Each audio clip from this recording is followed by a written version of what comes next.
आज की वीडियो आपकी ईद बड़ी यूनिक और रंगीन बनाने वाली है, तो वीडियो को पूरा देखें और स्किप नहीं कीजिएगा क्योंकि आज की वीडियो आपके लिए नए और यूनिक आइडियाज़ लाने वाली है और आप अपनी इन्हीं खुशियों के साथ दूसरों को भी हिस्सेदार बनाएं, लेकिन यूनिक आइडियाज़ के साथ। तो चले वीडियो की तरफ चलते हैं और यूनिक आइडियाज़ के मजमूआ में जाकर अपनी खुशियों भरी ईद को मनाते हैं और बड़े बड़े अखराजात को भी कंट्रोल करते हैं, वो भी बजट में रहकर। बिस्मिल्लाहिर्रहमानिर्रहीम। अस्सलाम वालेकुम। इब्तिसाम क्रिएटिव पावर में आपको खुशामदीद है। Welcome to my channel. हमेशा खुश रहें, आबाद रहें। ऑयल टिन बॉक्स अगर ज़ाया करना हो तो इसको ज़ाया हरगिज़ ना कीजिएगा। ये बहुत फ़ायदेमंद चीज़ है और आपको बड़े नुकसान से भी बचाने वाला है। तो सबसे पहले इसको यूज़ करने के लिए हम इसका जो लिड है वो रिमूव करेंगे। तो रिमूव करने के लिए इस टाइप का जो कटर होता है बहुत फ़ायदेमंद रहता है। कटर की जो छोटी सी पिन होती है उसको हम अंदर रखते हुए इसको हैंडल से प्रेस कर लेते हैं ताकि ये मुकम्मल फिक्स आ जाए। साइड पर एक वॉल लगा होता है और वॉल को हम घुमाते जाते हैं तो ये एक साइड तो इसकी कटिंग करता जाता है और दूसरी साइड से जो इसका उभरा हुआ जो टिन होता है उसको अंदर की तरफ मोड़ता जाता है ताकि हमारे हाथ भी ज़ख्मी ना हो और आराम से लिड भी रिमूव हो जाए और जो टिन है वो काबिल इस्तेमाल हो जाए और इसके जो शार्प एजेस हैं वो भी हमें बिल्कुल भी ज़ख्मी ना करें। तो लिड मेरा बिल्कुल रिमूव हो चुका है। अब मैं इसको उतारने जा रही हूँ। थोड़ा सा इसको दबाऊंगी और दबाने के बाद नीचे धकेल कर मेरा लिड उतर चुका है। अब हम इसके अंदर एक सुराख करेंगे। तो सुराख के लिए मैंने आइस का जो है टूल है वो यूज़ कर रही हूँ और एक हैमर की मदद से जब हम इसको दबाएंगे तो आसानी से जो एल्युमिनियम का ये टिन है इसमें सुराख हो जाएगा। इस होल को मज़ीद खुला करने के लिए इसी टूल को इसके अंदर रखते हुए मज़ीद और खुला कर लेंगे तो ये होल थोड़ा सा खुला भी हो जाएगा। इस तरीके से बिल्कुल अपोजिट दूसरा होल भी हम इसी तरीके से कर देंगे और टिन के दोनों अपोजिट दोनों साइडों पर 2 होल हो जाएंगे। एक मैंने लंबी सी वायर ली है और वायर को एक साइड पे मैंने लूप बना लिया है। एक सुराख में लूप को मैं डाल दूंगी और ऊपर से प्लास की मदद से इसको दोनों वायर को मिलाते हुए ट्विस्ट कर लूँगी। इस तरीके से एक वायर जो है वो मेरी ट्विस्ट हो चुकी है, जबकि दूसरी वायर को भी मैं सेम इसी तरीके से लूप बनाकर टिन में डाल दूंगी और हमारी जो वायर है वो टिन में आसानी से लग जाएगी। ऑयल बॉक्स क्योंकि अंदर से काफ़ी गंदा है, जमा हुआ है, तो हम इसके अंदर पानी डालेंगे और इसको गर्म करेंगे। थोड़ा सा मीठा सोडा और सर्फ इसके अंदर हम जो है बॉईल करेंगे तो डिब्बा हमारा अच्छे तरीके से साफ़ हो जाएगा। ये किचन में ये डिब्बा हमारा सेकंड हैंड टूल होगा जो कि पानी को गर्म करने के लिए, पोटैटो बॉईल करने के लिए, इसके अलावा जो ग्रीसी रुमाल हैं, साफ़ियाँ हैं, इनको धोने के लिए बड़ा काम आता है। और ख़ास तौर पर सर्दियों में तो ये डिब्बा है, इसके बेशुमार फ़ायदे हैं जो गैस की लोड शेडिंग में भी हमारा दोस्त होता है। आए आपको एक नुकसान की तरफ नज़रसानी करवाती हूँ। और हमें मालूम भी नहीं होता कि हमारी अलमारियों में कितना बड़ा नुकसान है वो हो जाता है एक मामूली सी गलती की वजह से, और हम पछताते ही रह जाते हैं और अलमारियां ऊपर तक हमारी दीमक से भर जाती हैं। लेकिन ये दीमक आती कैसे है? नमी की वजह से या फिर इसके अंदर कोई लकड़ी का फॉल्ट होता है? नहीं, ये दीमक आती है नमी की वजह से। और नमी कैसे अलमारियों के अंदर आती है? वॉशरूम में कभी अलमारियां ना बनाएं, लेकिन अगर अलमारियां बनानी हो तो वाटरप्रूफ शीट की अलमारियां बनाएं। लेकिन उसके लिए भी ज़रूरी है कि टाइल फिलिंग का ख़ास तौर पर ध्यान रखें। मैंने ये एक टाइल फिलिंग वाला लोशन और केमिकल मंगवाया था तो मैं इसको यूज़ करने जा रही थी। इसका बेहतरीन मेथड ये है कि सबसे पहले फिलिंग पाउडर डालें और उसके बाद ये अपॉक्सी लोशन है वो मैंने इसके अंदर थोड़ा डाल दिया है। नॉर्मल आप थोड़ा सा पानी इस्तेमाल कर सकती हैं, जितनी आपको कंटेंसी चाहिए उस हिसाब से आप पानी इसके अंदर डालें और नॉर्मल कंटेंसी इसकी बिल्कुल अच्छे तरीके से बना लें।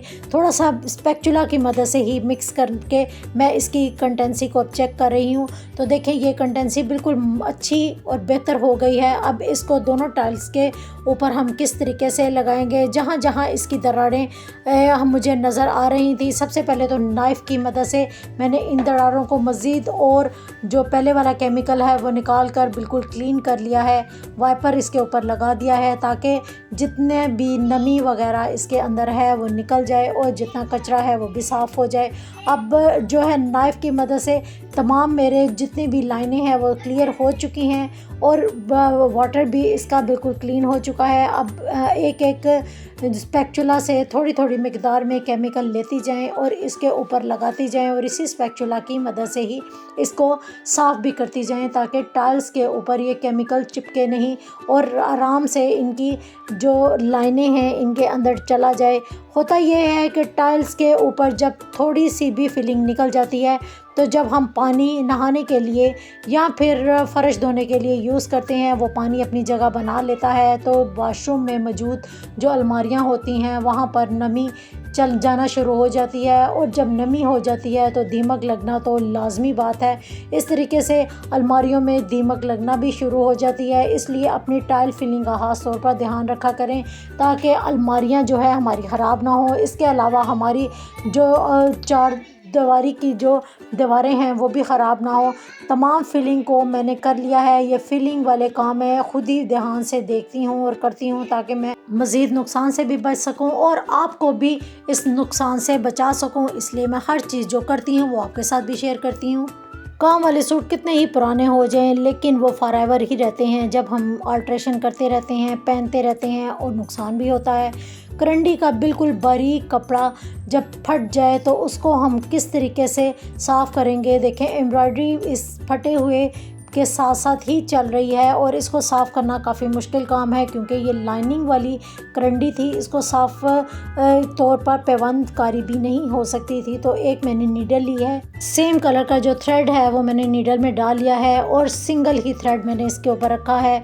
जो मैंने नॉट है उसको नीचे की तरफ निकाल लिया है। एक तरफ छोटा टांका लगाऊंगी और दूसरा टांका मैं एम्ब्रॉयडरी के नीचे से गुजार कर ऊपर की तरफ निकाल लूँगी। दूसरी साइड पे जो टांका है वो मैं ऊपर की तरफ ही लगाऊंगी। जिस तरह आप देख रहे हैं सेम इसी तरीके से ताना और बाना दोनों साइडों पर लेते जाएं और इसको स्टिच करती जाएं। लेकिन एम्ब्रॉयडरी को मैंने ऊपर रखना है, नीचे नहीं करना। इसलिए मैं सुई को नीचे लाकर एम्ब्रॉयडरी के ऊपर से लाकर गुजार रही हूँ ताकि इसका जो सिरा है वो ऊपर की तरफ ही बंद हो। अब दोबारा से मैंने दो टांके इस तरफ लिए हैं और एक टांका मैंने दूसरी साइड पर एम्ब्रॉयडरी की तरफ लिया है। तो कपड़ा ऑलरेडी खुद ही एक साथ जुड़ता जा रहा है और बिल्कुल मेरा जो रास्ता है वो क्लियर होता जा रहा है। इस तरह छोटे छोटे स्टिच लगाते हुए तमाम मेरा फटे वाला जो हिस्सा है वो जुड़ता जा रहा है और पीछे से बिल्कुल फील भी नहीं हो रहा कि मैंने इसके ऊपर स्टिच लगाए भी थे कि नहीं। तो इस तरीके से एक धागे को आहिस्ता आहिस्ता जब खींचते जाएंगे तो वो कपड़ा एक दूसरे के साथ बिल्कुल मिलता जाएगा और पैबंद जो है लगाने की ज़रूरत भी नहीं पड़ेगी और सिर्फ छोटे से स्टिच से ही आपका तमाम मामला हल हो जाएगा। तो ये एक ज़बरदस्त तरीका था जिससे आप अपने आप को बड़े से बड़े नुकसान से भी बचा सकते हैं और अपने कीमती जो कपड़े हैं उनको महफूज करके सेव करके दोबारा से काबिल इस्तेमाल ला सकते हैं। अब क्लोज़ करने से भी देखें आपको फटा हुआ कोई हिस्सा नज़र आ रहा है, नहीं आ रहा ना, तो देखें आपका काबिल इस्तेमाल कीमती ड्रेस हो गया।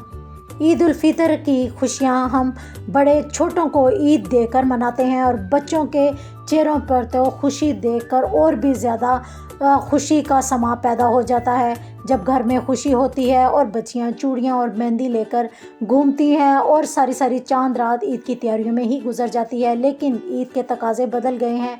अब इस तरह के यूनिक जो बुकेज़ हैं वो आपकी खुशियों को और भी ज़्यादा खूबसूरत बना सकते हैं। इस तरह के बुके बनाएं और यूनिक तरीके से ईद बनाकर अपने बच्चों की खुशियों में इजाफा करें और घर के माहौल को खुशगवार बनाएं।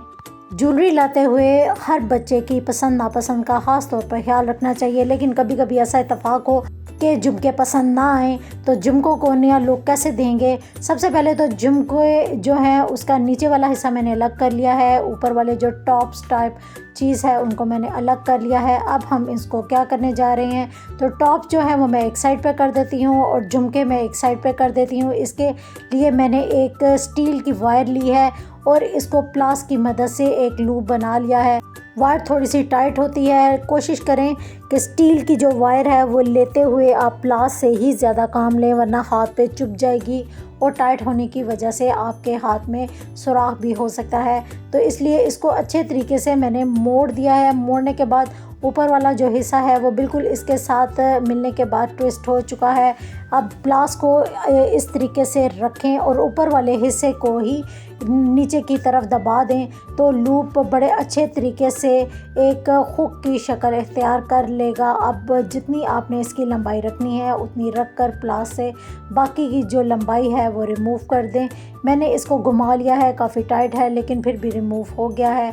तो देखें ये कितना अच्छा एक अलग से मेरा इयरिंग बन चुका है। अब दूसरे के साथ भी मैं कुछ ऐसे ही करूँगी। दोनों के वायर लूप डालने के बाद मेरे इयरिंग तैयार हो चुके हैं। अब ये मेरे अलग से झुमका इयरिंग बन गए हैं और ऊपर वाले जो मेरे टॉप्स इयरिंग हैं वो भी तैयार हो चुके हैं। अब मैं चाहे तो वो पहन सकती हूँ, चाहे वो पहन सकती हूँ। इस तरीके से बच्चे भी खुश हो जाएंगे और आप भी खुश हो जाएंगी। बाज़ार से रेडीमेड जब भी ड्रेसेस हम लेकर आएँ, शर्ट तो अच्छी होती है लेकिन ट्राउज़र का ना तो इतना ज़्यादा घेर होता है और आसन भी बहुत ज़्यादा छोटा होता है। भाई कहीं तो कपड़ा उन्होंने बचाना है ना, तो वो कपड़ा सारा ट्राउज़र में ही बचा लेते हैं। लेकिन मसला क्या होता है कि पियर शेप बॉडी को जब ये ट्राउज़र पहना जाए तो वो काफ़ी तंग होता है और पहना नहीं जाता। लेकिन आज हम इसका हल करने जा रहे हैं। सबसे पहले तो ट्राउज़र को मैंने खोल दिया है, इसकी सिलाइयाँ साइडें से जो है मैंने उधेड़ दी हैं। अब एक इसी कलर का मैंने कपड़ा लिया है, उसको मैंने डबल फोल्ड किया है। इसकी लंबाई मैंने ऊपर से लेकर इसकी लंबाई को नीचे तक मैंने बढ़ाते हुए इसके साथ लगा कर देखूंगी कि मुझे कितनी लंबाई चाहिए, क्योंकि मैंने आसन को भी बढ़ाना है और नीचे से ट्राउज़र को भी थोड़ा खुला करना है। तो इसको ऊपर से तनकोन शेप में इस तरीके से काट देंगे। ये मेरे पास 4 पीस हैं जिनकी मैं कटिंग कर रही हूँ और ये चारों मैंने एक दूसरे के साथ फोल्ड किए हुए हैं। अब हम इसको नोक को इसके साथ रखेंगे और रखते हुए इसके साथ हम किस तरीके से मिलाएंगे, ऐसे नहीं मिलाएंगे बल्कि हम इसको यहाँ पर रखेंगे और इसकी कटिंग यहाँ से तिरछी करेंगे। जिस तरीके से हम रिबन की टाई नीचे से काटते हैं सेम उसी तरीके से इसकी हम कटिंग करेंगे। अब खोलने के बाद आपको शेप का कुछ अंदाज़ा हो ही जाएगा कि ये शेप मैंने किस तरीके से और किस तरह काटी है। अब ये जो आसन की नोक ऑलरेडी सिली हुई थी इसको भी मैं बिल्कुल सीधा कर लूँगी और इसका जो नुकीला हिस्सा है इसको स्ट्रेट करते हुए कट कर लूँगी। अब स्ट्रेट हिस्से को इसके साथ मिलाते हुए नीचे तक हम सीधी कटिंग करेंगे और आसन के साइड पे हम एक मियानी सी डाल देंगे और इस तरीके से मेरा ट्राउज़र देखें कितना अच्छा तैयार हो जाएगा। इसका आसन भी खुला हो गया और साइडों से इसकी जो घेर है वो भी बढ़ गया। तो इस तरीके से आप कपड़ों को अल्ट्रेशन करके अच्छे तरीके से काबिल इस्तेमाल बना सकते हैं। ट्राउज़र की जब लंबाई छोटी हो या हमें अपने रवाज के मुताबिक इसको रखना हो तो हम लेस लाजमी लगाते हैं। लेस लगाने के लिए उल्टी लेस को नीचे पौंचे की तरफ हमने रखा है और बिल्कुल सीधी सिलाई हमने लगा दी है। लेस को हमने गुम भी लगाना है और अच्छे तरीके से खूबसूरत भी दिखाना है। तो इसके लिए बिल्कुल जहां आपकी लाइन आ रही है लाइन के सेंटर में इसको सिलाई को लगाएं। इस तरह ये होगा कि जो सीधी वाली लाइन है वो नीचे की तरफ चली जाएगी और जो लेस है आपकी ऊपर की तरफ नज़र आएगी। अब दोबारा से मैंने इसको फोल्ड कर दिया है और लगाते हुए अंदर की तरफ इसको फोल्ड करें और उल्टी तरफ मोड़ते हुए बिल्कुल सीधी सिलाई लगा दें। तो लेस देखें कितनी सफाई से और नफासत से लग जाएगी और ट्राउज़र पे लगी हुई अच्छी भी लगेगी। इस टाइप की लेस आप दुपट्टों के ऊपर, ट्राउज़र के नीचे या घेर के ऊपर लगा सकते हैं जिससे आपकी सिलाई भी नज़र नहीं आएगी और लेस भी देखें कितनी ज़्यादा अच्छी और नफासत से लग जाएगी। गुम सिलाई का इससे बेहतर तरीका हो ही नहीं सकता और इस तरीके से आप ज़रूर लेस लगाइएगा और फीडबैक में मुझे ज़रूर बताइएगा कि आपकी लेस कैसी लगी। मैंने अपने ट्राउज़र पे इस तरह की देखें लेस लगाई है जो थोड़ी चौड़ाई में है और कितनी अच्छी लग रही है। इसी तरीके से मैं दुपट्टों पर भी लेस लगाती हूँ और नीचे से इसका बिल्कुल भी सिलाइयाँ नज़र नहीं आती और लगी हुई भी अच्छी लगती है। ईद पर तो टीन एज गर्ल डिमांड करती हैं कि हमें कुछ हट के डिफरेंट लुक चाहिए जिसके लिए हेयर कट लाजमी होता है, लेकिन पार्लर का आपको पता है कितना ज़्यादा रश है और उनके मुंह मांगे दामों से हम घबरा कर अक्सर पार्लर जाते ही नहीं।